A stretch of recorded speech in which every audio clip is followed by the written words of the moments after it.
اعوذ باللہ من الشیطان الرجیم، بسم اللہ الرحمن الرحیم۔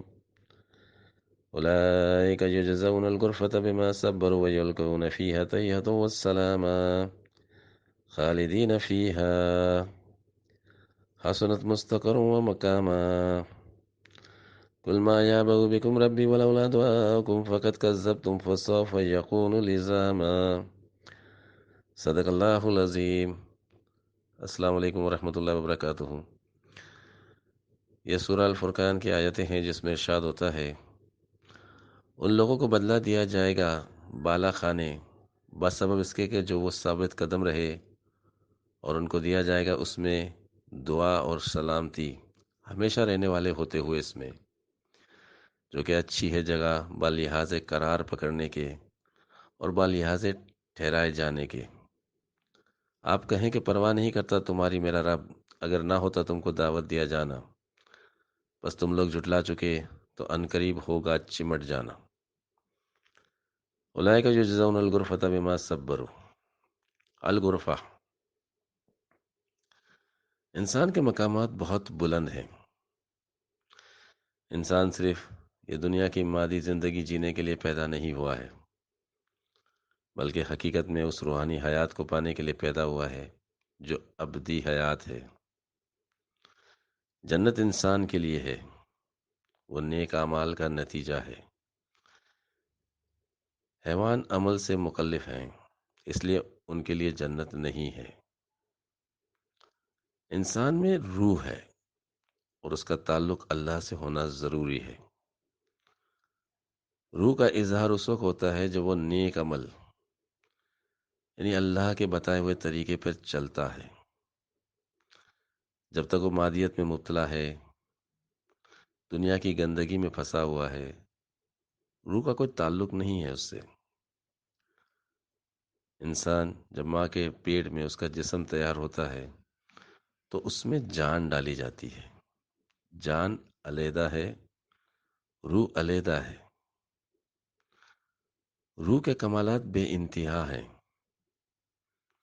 نفس مرتا ہے، روح نہیں مرتی۔ حقیقت میں نفس روح کی سواری ہے، اور الغرفہ روح کے ٹھہرنے کا مقام ہے۔ فیہا تحیۃ والسلامہ، تحیۃ یعنی روحانی حیات کا ادراک، روحانی حیات کا ادراک اور شعور وہاں حاصل ہوتا ہے۔ یہ سلامتی کا نشان ہے۔ والسلامہ، دنیا میں جو اللہ والے ہوتے ہیں وہی اللہ کا مستقر ہوتے ہیں۔ ان کی صحبت میں انسان قرار پکڑتا ہے۔ بغیر قرار کے کوئی چیز آگے نہیں بڑھ سکتی۔ جس طرح نطفہ جب رحم مادر میں قرار پکڑتا ہے تو آگے بڑھتا ہے، اسی طرح انسان کو جب کوئی خدائی تعلق والے انسان کا مستقر مل جائے تو اس کو روحانی مدارج آگے بڑھنے کے لیے جو درکار ہیں، جو قرار ہے، وہ مل جاتا ہے۔ پھر وہ روح کے مقامات کو جانتا ہے۔ جب تک منزل کا علم نہ ہو، حیات بے مقصد ہے۔ اس لیے روح کے مقامات کا علم ہونا ضروری ہے۔ یہ علم نہ ہونے کی وجہ سے انسان مردار دنیا کی طرف دوڑتے ہیں۔ اللہ کے پاس دنیا کے مال و دولت، وہ عورت کو بھی مانگا تو کیا مانگا، بلکہ اگر کوئی بادشاہت کو بھی مانگے تو وہ ویسا ہی نادان ہے جیسے ایک شخص بادشاہ کے دربار میں ایک چائے کی پیالی کی خواہش کرے۔ اس لیے اللہ والے کی صحبت میں وہ روحانی مدارج کھلتے ہیں، وہ مقامات نظر آتے ہیں۔ قل ما یعبأ بکم ربی ولولا دعائکم فقد کذبتم فسوف یکون لزاما۔ لزاما چمٹ جانا۔ جب تک ہوش ہے پریشانی ہے۔ بے ہوش ہو گئے تو پھر پریشانی نہیں ہے۔ اپنا ہوش اللہ کو دے کر بے ہوش ہو جاؤ تو حقیقی اطمینان حاصل ہوتا ہے۔ دنیا کے ہوش میں بے اطمینانی ہے، حقیقی اطمینان نہیں ہے۔ ہاں، عارضی اطمینان ضرور ہے، لیکن پریشانی بہت زیادہ ہے۔ دنیا دار بظاہر اطمینان مطمئن نظر آتا ہے، لیکن در حقیقت وہ مطمئن نہیں ہے، جس کا نتیجہ لزامہ ہے۔